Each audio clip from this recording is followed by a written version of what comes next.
You're about to hear a story that will haunt you long after it's over. A story of whispers in the dark, of a basement that should have never been opened, and of something waiting beneath the floorboards. This is a true account of a family's descent into terror. By the end of this story, you'll question every sound you hear in your own home. A family of 4 moves into an old Victorian house, sitting alone at the edge of a quiet Pennsylvania town. A fresh start, a new beginning. That's what Mark and Julia Wallace believed when they signed the papers. But this house, it had been waiting for them. No one had lived here in years. The price? Suspiciously low. The neighbors? Strangely tight-lipped. And beneath the house, a door sealed shut, locked from the inside. No key, no explanation, just thick, rusted chains, untouched by time. Their first night should have been peaceful. Boxes still stacked high, the scent of dust and fresh paint lingering in the air, the soft creak of wooden floors beneath their feet. But something else, something unseen, was already stirring. 𝗬𝐴𝐴𝐿, the eldest child, lay awake in bed, listening to the silence. Then he heard it, a voice, soft, muffled, floating through the air vents, a whisper. 𝗬𝐴𝐴𝐿. He sat up, held his breath, listened. The voice was coming from inside the walls, a woman's voice, stretched thin, like air escaping through cracks in the house, not the wind, not the pipes, a voice. He ran to his parents' room, breathless, his small hands shaking as he shook his mother awake, told her what he had heard, but she only smiled sleepily, brushed his hair back, and whispered that old houses make noise, that he was just imagining things, and with that, she turned over, pulling the blankets up, already drifting back to sleep. Ethan stood there, heart pounding, staring at the ceiling. He wanted to believe her, wanted to tell himself it was nothing, but as he turned back toward his room, he heard it again. 𝗬𝐴𝐴𝐿, come down. He pulled the covers over his head, pressed his hands to his ears, pretended it wasn't real, but the whisper never stopped. While Ethan lay frozen in his bed, his younger sister, Lily, was awake, her tiny hands searching through the back of her closet, exploring her new room. That's when she found it. A doll. It sat there, waiting. Porcelain, with a faded white dress and skin cracked like shattered glass. But it wasn't the cracks that made Lily pause. It was the mouth. Sewn shut, black thread, thick and rough, piercing through its lips in jagged stitches. Most children would have screamed, thrown it away. But Lily, she smiled, picked it up, whispered to it, called it her new friend. She carried it to bed that night, tucking it in beside her, and as she drifted off to sleep, the room fell silent. The shadows stretched longer across the walls, and slowly, so slowly, the doll's head tilted, just slightly. Neither child knew that something had already reached them, that the whispers were just beginning, and by the time their parents realized what they had brought into their home, it was already too late. The whisperers didn't stop. They got worse. Every night, as the house settled into silence, Ethan and Lily heard it. A voice, soft, drawn out, stretching through the darkness, calling their names, Ethan, Lily. It came from the air vents, from the closet, from the cracks beneath the doors. No one else heard it, just them. Ethan tried to ignore it, pulled the blankets up, covered his ears, squeezed his eyes shut. But Lily, she whispered back. Every night, her voice barely above a breath, she answered. Soft giggles, quiet murmurs, words spoken to someone her parents couldn't see. When Julia asked who she was talking to, Lily just smiled. The doll lady. The first time the chair moved, Julia thought she imagined it. A soft scrape against the wood, a slow drag. Inches at a time, she pushed it back, looked around the empty room, and blamed it on the uneven floors. The second time she knew better, because this time she watched it happen. The chair didn't wobble, didn't tilt. It slid, a slow, deliberate movement, pushed by something unseen. A cold pulse ran down her spine, a strange pull deep in her stomach. But she told herself it was nothing, just a trick of the mind. And then the doll started moving. It was always there, sitting perfectly still on Lily's nightstand until it wasn't. One night, Julia found it on the stairs. Another, she spotted it on the kitchen counter, staring blankly at the wall. But the worst was when she found it sitting at the edge of her own bed, its cracked glass eyes tilted, as if it had been watching her sleep. She asked Lily about it, asked if she had been moving it around, but Lily just shook her head, and then she laughed. The house was old. It groaned under its own weight, stretched and sighed against the wind. But then Julia heard something she couldn't explain. It was late. Mark was working. The kids were asleep. The house should have been silent. But from somewhere beneath the floor came the sound of crying. Faint, distant, muffled through the walls, the soft, pitiful sobs of a woman. Julia stood frozen at the kitchen sink listening, the sound rising through the vents, curling through the air like a whisper. It came from below, from the basement.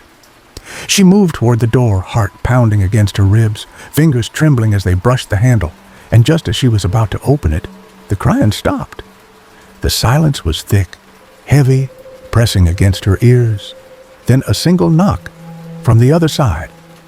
She backed away, told herself it was nothing, told herself she imagined it, that maybe it was just the pipes.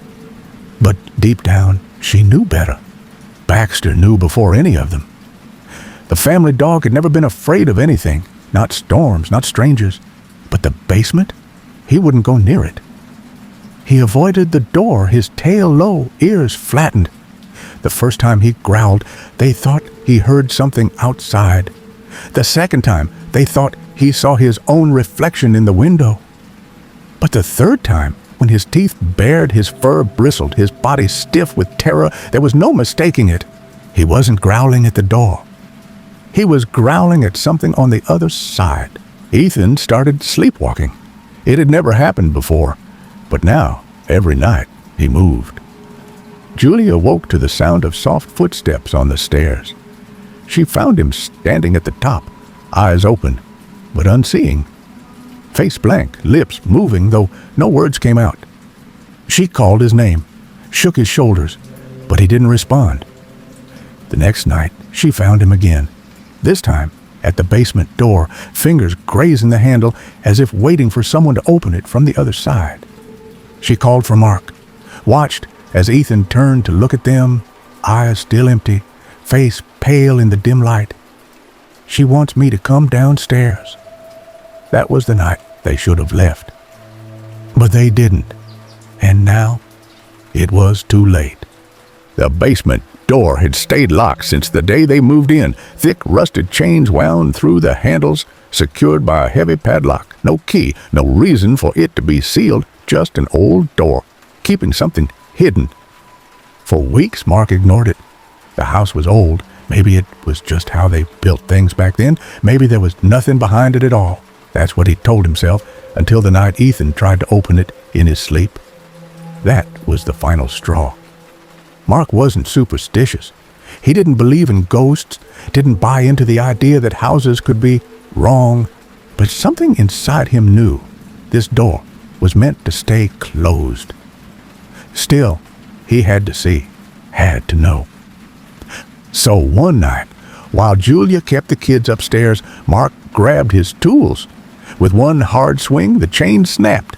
The lock clattered to the floor. The door groaned as he pushed it open. And the house exhaled. The basement was colder than it should have been, the kind of cold that clings to the skin, sinking deep into the bones. The air was thick, stale, untouched for years, but it wasn't empty. The first thing he saw were the chains, thick iron links bolted into the stone walls, too high for an animal, too strong for something weak. The second thing were the scratches. Long, deep grooves torn into the wooden floorboards. Not from rats, not from furniture being dragged, no. These were different, wide, clawed, like something had crawled, like something had fought to get out. Mark swallowed hard. His breath came out unsteady. His flashlight flickered as he stepped deeper inside. And then the crib.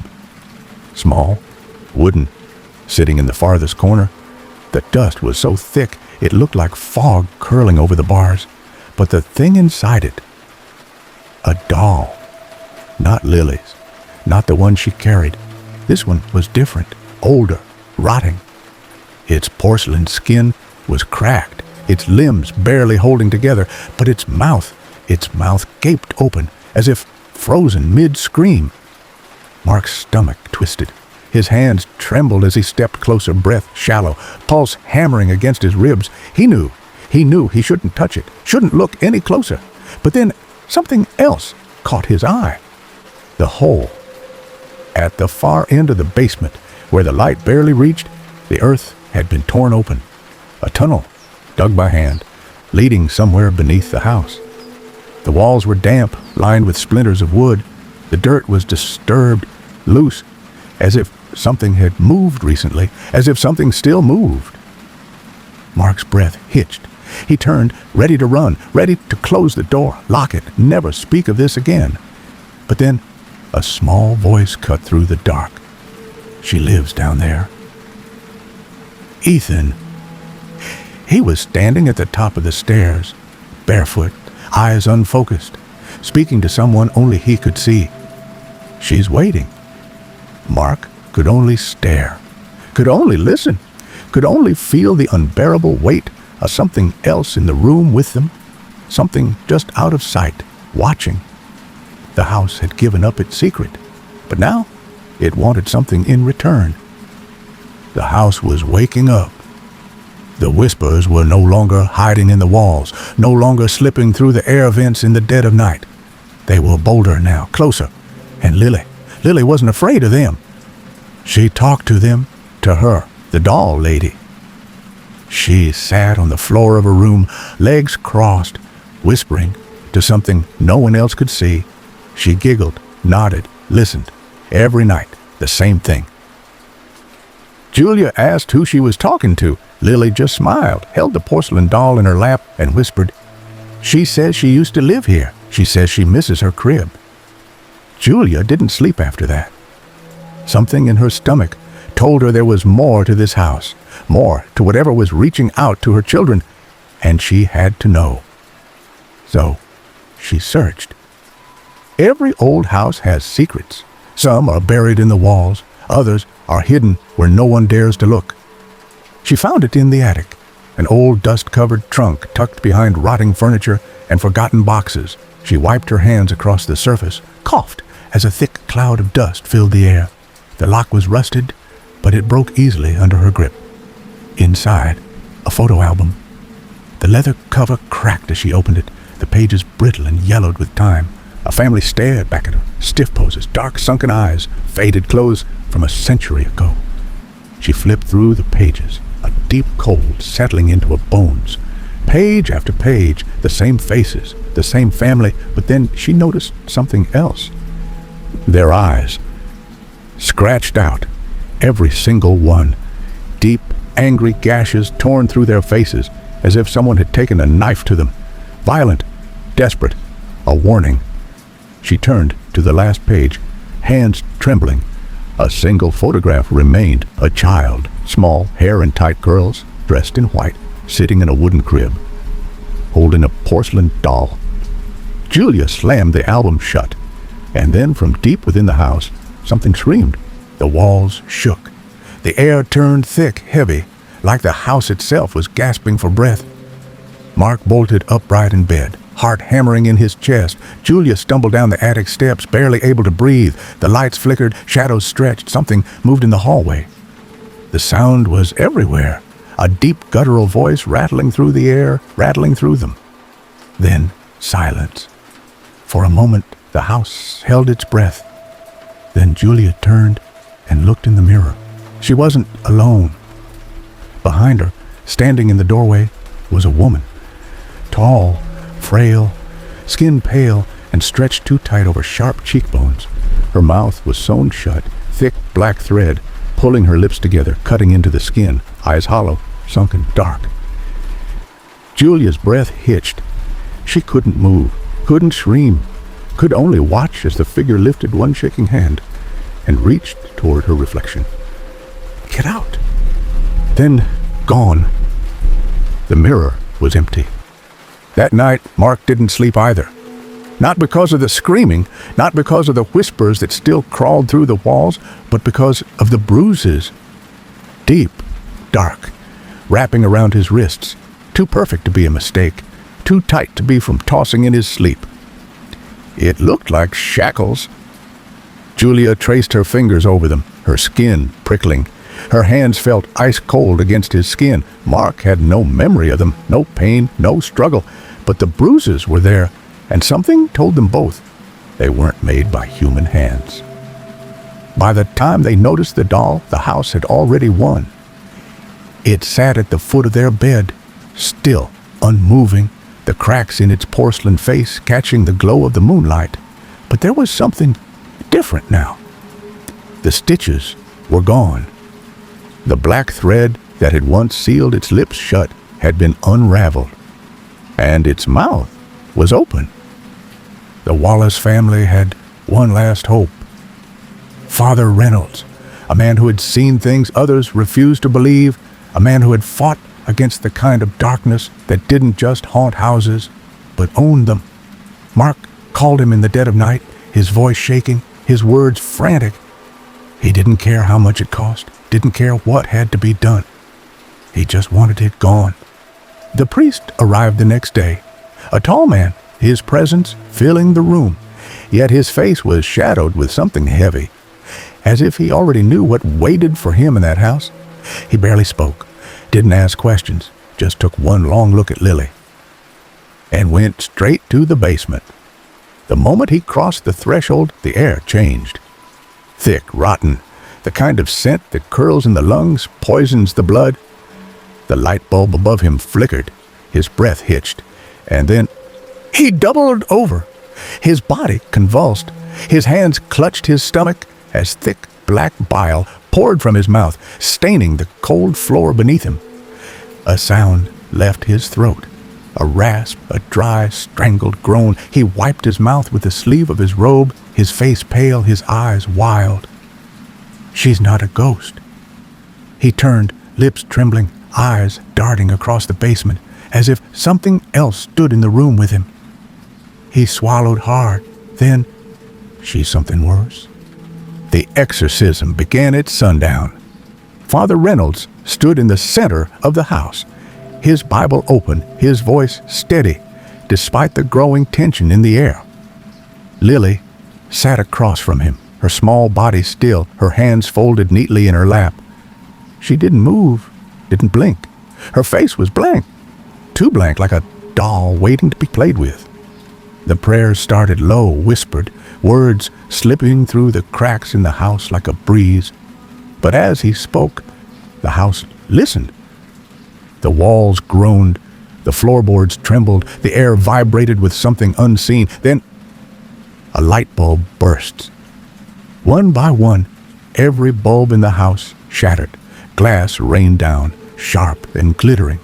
The windows cracked, the doors slammed, and then she fell back, body arching, fingers clawing at her own skin. Her mouth twisted in a silent cry, as if something was inside her, trying to crawl its way out.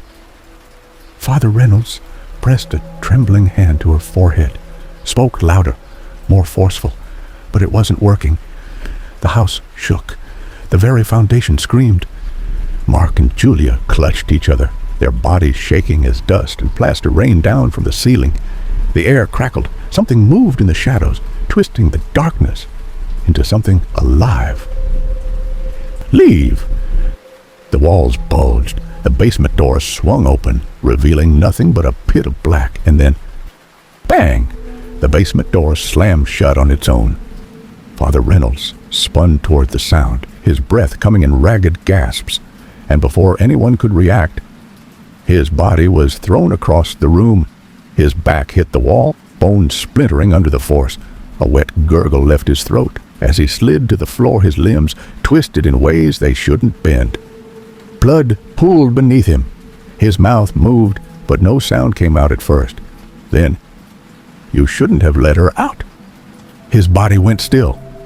Mark and Julia didn't move, couldn't speak, couldn't breathe. They could only watch as the last flickering light went out, plunging the house into darkness.